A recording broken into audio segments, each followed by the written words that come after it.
بسم اللہ الرحمن الرحیم۔ السلام علیکم دوستوں، آج الحمدللہ دوسرا عشرہ سٹارٹ ہو چکا ہے۔ پہلا عشرہ رحمت کا وہ ختم ہو چکا ہے، اب دوسرا عشرہ رمضان شریف کا شروع ہو چکا ہے جو کہ مغفرت کا عشرہ ہے۔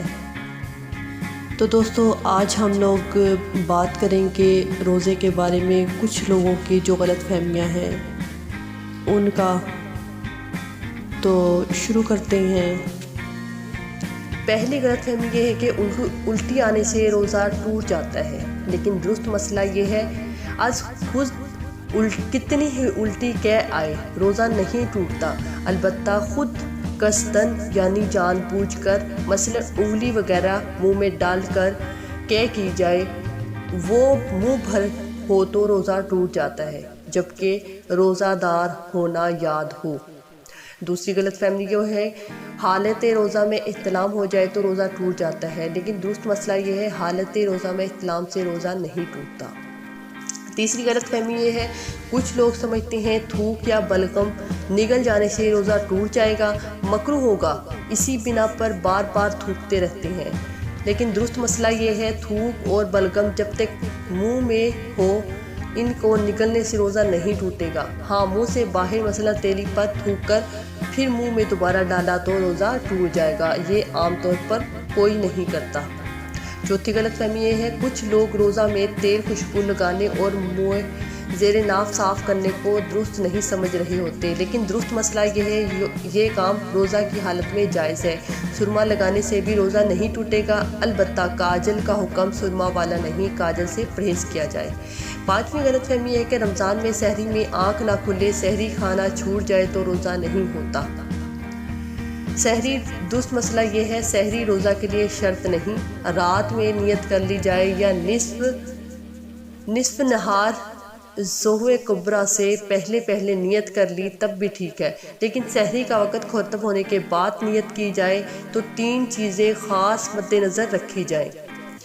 یہ کہ روزہ بند ہونے کے بعد سے نیت کرنے تک قصداً کوئی منافی روزہ کام مثلا کھانا پینا وغیرہ نہ کیا ہو۔ دوسرا یہ کہ نیت کرے کہ میں روزہ بند ہونے کے وقت سے روزے سے ہوں۔ تیسرا یہ کہ نصف نہار کے بعد نیت نہیں ہو سکتی۔ چھٹی غلط فہمی ہے رات میں غسل فرض ہو جائے تو اب روزہ شروع ہونے کے بعد کلی یا ناک میں پانی افطار کے وقت ہی ڈالیں گے۔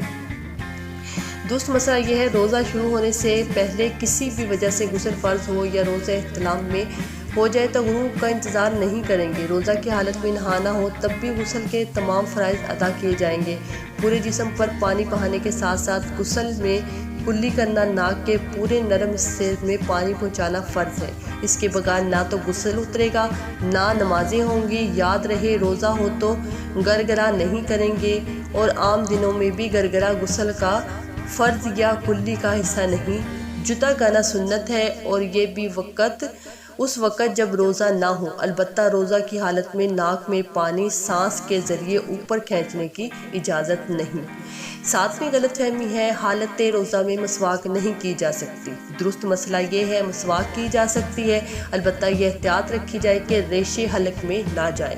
نویں غلط فہمی یہ ہے کہ چوٹ وغیرہ لگنے پر خون نکل آنے یا خون ٹیسٹ کروانے سے روزے پر کوئی اثر پڑتا ہے، درست مسئلہ یہ ہے جسم سے کوئی چیز باہر آنے پر روزہ نہیں ٹوٹتا، البتہ ٹیسٹ کے لیے خون نکلنے یا زخمی ہونے پر خون بہنے سے روزہ نہیں ٹوٹے گا۔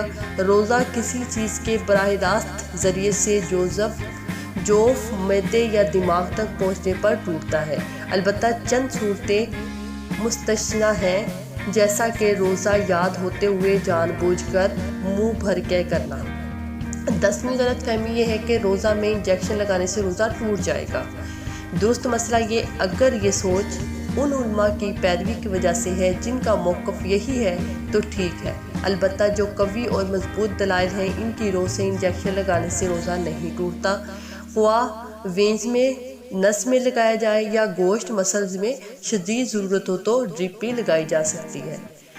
11ویں غلط فہمی ہے کہ روزہ میں عطر یا خوشبو سونگھنے سے روزہ ٹوٹ جاتا ہے، درست مسئلہ یہ ہے کہ مائع خوشبو یعنی لیکوڈ حالت میں یا ٹھوس خوشبو سونگھنے سے روزہ نہیں ٹوٹتا، البتہ اگر کسی نے اگربتی کا دھواں مثلاً منہ یا ناک کے ذریعے اندر کھینچا جو کہ لامحالہ حلق میں جائے گا، اور یوں ہی کسی بھی خوشبودار یا غیر خوشبودار دھوئیں کی دھونی اس طرح لے کے مثلاً اس کے دھوئیں کو ناک یا منہ سے حلق میں داخل کیا تو روزہ ٹوٹ جائے گا۔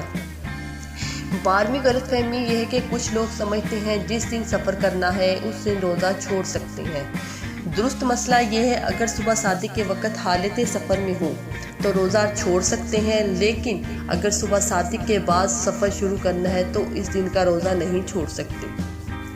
البتہ اگر دن کے وقت شرعی مسافت والا سفر شروع کیا اور ابھی مسافر ہی ہوں تو اگلے دن کا روزہ چھوڑ سکتے ہیں، اور حالت سفر میں جتنے بھی روزے چھوڑے جائیں بعد میں ان کی قضا کرنا ضروری ہے۔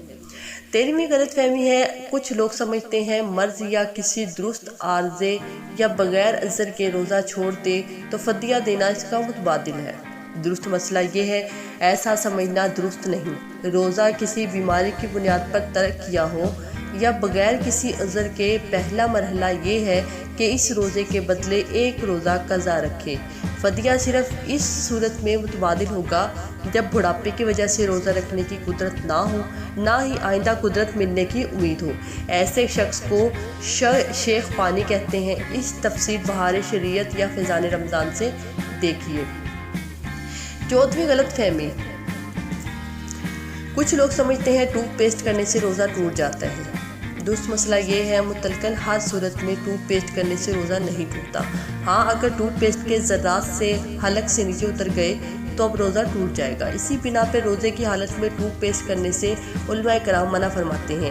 اس کے ذرات کا حلق سے نیچے اترنے کا اندیشہ ہوتا ہے۔ اگر ذرات حلق سے نیچے نہ اترے تب بھی ٹوتھ پیسٹ کرنا مکروہ ہے۔ 15ویں غلط فہمی ہے کچھ لوگ سمجھتے ہیں ہر قسم کا روزہ خواہ فرض ہو، واجب یا نفل، خواہ رمضان کا ادا روزہ یا قضا، اس کے توڑنے سے کفارہ لازم ہوگا۔ درست مسئلہ یہ ہے ہر روزہ توڑنے سے کفارہ لازم نہیں ہوتا، بلکہ صرف رمضان کا ادا روزہ توڑنے سے کفارہ لازم ہوتا ہے، اور اس کی بھی مخصوص شرائط ہے جو کتب فقہ میں مذکور ہے۔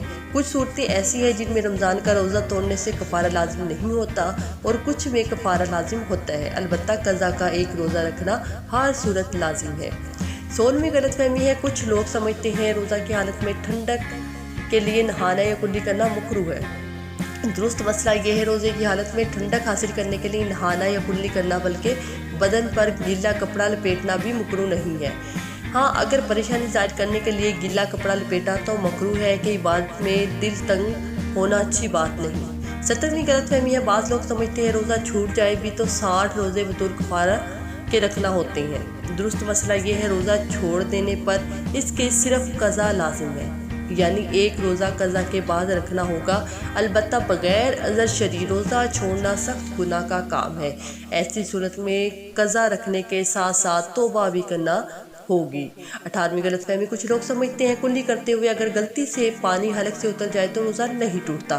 درست مسئلہ یہ ہے مطلقاً ایسا سمجھنا درست نہیں۔ درست مسئلہ یہ ہے جب روزہ دار ہونا یاد ہو تو اگرچہ پانی غلطی سے حلق سے اترا ہو روزہ ٹوٹ جائے گا۔ ہاں اگر روزہ دار ہونا ہی یاد نہ ہو تو آپ اگرچہ جان بوجھ کر پانی حلق سے اتارے روزہ نہیں ٹوٹے گا۔ دوسرے لفظوں میں یوں سمجھے کہ بھول کر پانی پینے سے روزہ نہیں ٹوٹتا، لیکن بطور خطا کھانے پینے سے روزہ ٹوٹ جائے گا۔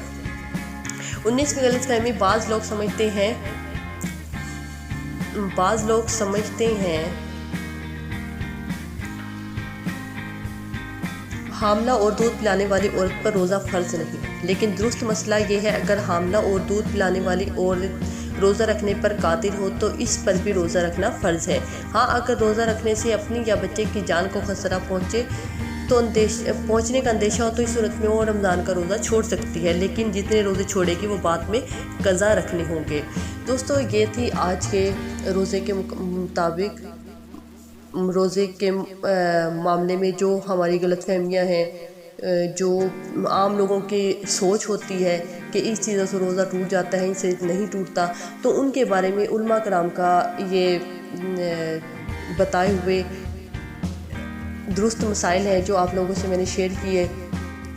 مجھے امید ہے آپ لوگوں کو ویڈیو پسند آئی ہوگی۔ اگر ویڈیو پسند آئے لائک کمنٹ اور میرے چینل کو سبسکرائب ضرور کیجیے گا اور بیل آئیکن پریس کرنا مت بھولیے تاکہ آنے والی ایسی تمام ویڈیو آپ تک پہنچتی رہے۔ اپنا خیال رکھیے گا، دعاؤں میں یاد رکھیے گا۔ اللہ حافظ۔